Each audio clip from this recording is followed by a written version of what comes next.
સાથે જોડાયા છે પ્રાચી દીદી। તો પ્રાચી દીદીની પણ મુલાકાત કરીએ અને જાણીએ કે ભગવાન રામ વિશે તેઓ આપણને શું કહેવા માગે છે। પ્રાચી દીદી, આપનું ખૂબ ખૂબ હાર્દિક સ્વાગત છે નિર્માણ પલ્સ કાર્યક્રમની અંદર। પહેલાં તો એ જણાવો કે ભગવાન રામ તમારી દૃષ્ટિએ કોણ? મારી દૃષ્ટિએ હું ચોક્કસ વિચારીશ કે ભગવાન શ્રી રામ એટલે મર્યાદા પુરુષોત્તમ કહેવાય। ત્રેતા યુગમાં જન્મેલ ભગવાન શ્રી રામ એ જીવનમાં આપણને ઘણું બધું શીખવીને જાય છે। સૌથી પહેલાં તો ભગવાન રામના એવા સમયમાં એમનો અવતાર થયો હતો કે જ્યારે વચનનું, નિયમનું, ધર્મનું ખૂબ પાલન કરવામાં આવતું હતું અને એટલે તેમને આદર્શ જીવન હંમેશા જીવવામાં માનતા હતા। આજની પેઢી સખત ઝડપી યુગમાં જીવી રહી છે, તો જો આજની પેઢી માટે વિચારીએ ને તો આમ તો ભગવાન શ્રી રામના બધા જ ગુણો આપણા જીવનમાં અપનાવીએ તો આપણે પણ કદાચ શ્રેષ્ઠ પુરુષ, શ્રેષ્ઠ વ્યક્તિમાં ગણાઈએ, પણ કદાચ જો અઘરું હોય તો થોડુંક તો એમના જીવનમાં અપનાવવું જ જોઈએ। તો શરૂઆત છે કે ધર્મ, કે તમે જે પણ ધર્મ કરી રહ્યા છો, ધર્મ એટલે તમારો કોઈ પણ ધર્મ છે એ ધર્મ પૂરતું કોઈ વાત જ નથી। ધર્મ એટલે તમે કોઈ પણ કાર્ય કરી રહ્યા છો એ પૂરી શ્રદ્ધા સાથે નિભાવી રહ્યા છો। તમે કોઈને કોઈ વચન આપો ને કે હું આ કામ કરીશ તો એ કરો, એ કરવા માત્રથી સામેવાળાને તમારા ઉપર એક રિસ્પેક્ટ જાય કે જાણે કીધું એટલે કરશે। બીજું, ખૂબ ધીરજથી કામ કરો। ભગવાન શ્રી રામ કોઈ કાર્ય ગુસ્સામાં એમણે કર્યું જ નથી। જ્યારે જ્યારે ગુસ્સો આવે ને ત્યારે શાંત થઈ ગયા છે અને પછી કોઈ પણ ડિસિઝન લઈએ ને તો એની ચોક્કસ દિશા દેખાય। દિશા વગરનું કામ સાવ નકામું છે। આપણે ઘણું બધું, ઘણા વ્યક્તિઓ દોડે જ છે।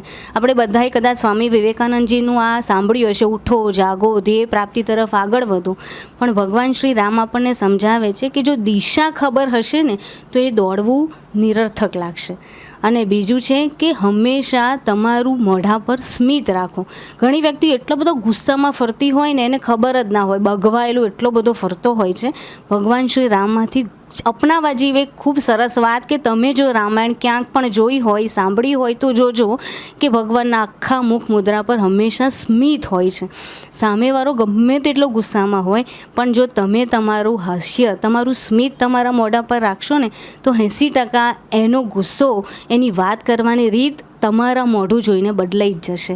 માટે હંમેશા બને ત્યાં સુધી સ્મિત રાખો અને વાત લાંબી ના થાય એટલા માટે થોડું ખસી જવું, થોડું હસી લેવું, થોડું ખસી જવું ભગવાન શ્રી રામ પાસે શીખવાની આ જ ખાસ એના મુદ્દા છે। આ જ એના ગુણો છે જે જીવનમાં અપનાવવાથી આપણે શ્રેષ્ઠ પુરુષ, શ્રેષ્ઠ માણસમાં ચોક્કસ ગણાઈશું। મર્યાદા પુરુષોત્તમ ભગવાન શ્રી રામે બધું જ મર્યાદામાં કર્યું છે। પોતાના પિતાનું વચન સંભાળવા માટે 14 વર્ષ વનવાસમાં ગયા છે। જ્યારે તેમણે ધનુષ તોડ્યું ત્યારે પત્નીને જ્યારે અપનાવવાના હતા ત્યારે તેમણે ભગવાને રામે લક્ષ્મણજી સાથે આ વાત કરી હતી કે મારે એક જ પત્ની રાખવી છે। મારી માને મેં ઘણી વખત એવું જોયું છે કે 2 પત્ની હોય, 3 પત્ની હોય તો આ કુળમાં તો એવું લગ્ન સંભવ છે જ, પણ એક પત્ની તરીકે મેં એને ઘણી વખત ઓછી કંઈ રડતા જોઈ છે અને એટલા માટે હું એક જ પત્ની અપનાવીશ। અને આ બધા મર્યાદા, ભરત માટે તેમણે ગાદી છોડી દીધી। આ બધી જ વાતો એમની પાસે ઘણી બધી શીખવા જેવી છે।